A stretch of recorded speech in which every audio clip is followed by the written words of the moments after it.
Hi, I'm Tammy Fontana with All in the Family Counseling Center, Private Limited. I am a clinical therapist with extensive training in trauma, attachment, complex developmental trauma, sex therapy, and I'm used to working with individuals with difficult issues or couples with difficult cases. Today I'm talking about conflict avoiders. Are you somebody who self-describes as conflict avoider, or are you in a relationship with somebody who self-describes as conflict avoidant? One of the things I have people looking at is when they say they're avoiding conflict, one element of this is they are often avoiding intimacy. Conflict is actually a very purposeful behavior. People get confused with conflict. So I'm not talking about pathological conflict like people with anger management issues or things like that where it's violent and aggressive. But what I'm talking about is conflict is actually how we produce intimacy in a relationship, because you have two individuals, and as individuals we're really different people. We can have compatibility and have things in common, but the purpose of conflict is when our two boundaries meet and we have to deal with our individuality. We have to deal with the fact that we're individuals. This creates conflict.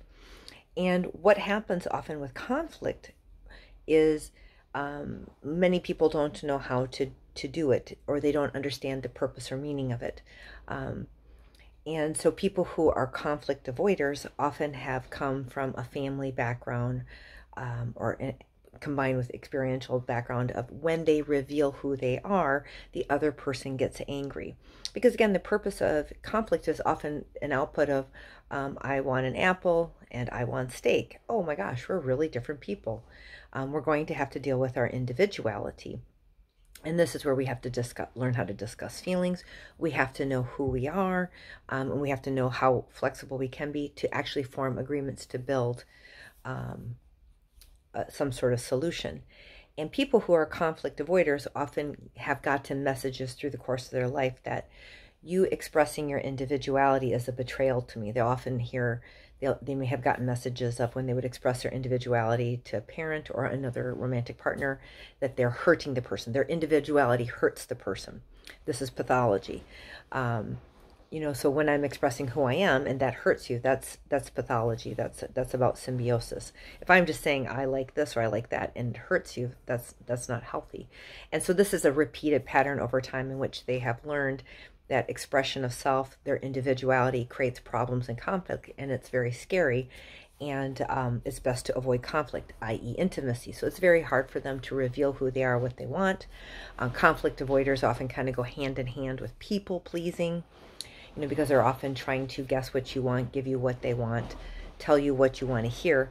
And if you're a healthy person and you're with this person and what you really want to know is what they want, it gets very confusing. And it's hard to get a read on what they want, or you often get confused because they're telling you they like something and then in the end you see that they don't.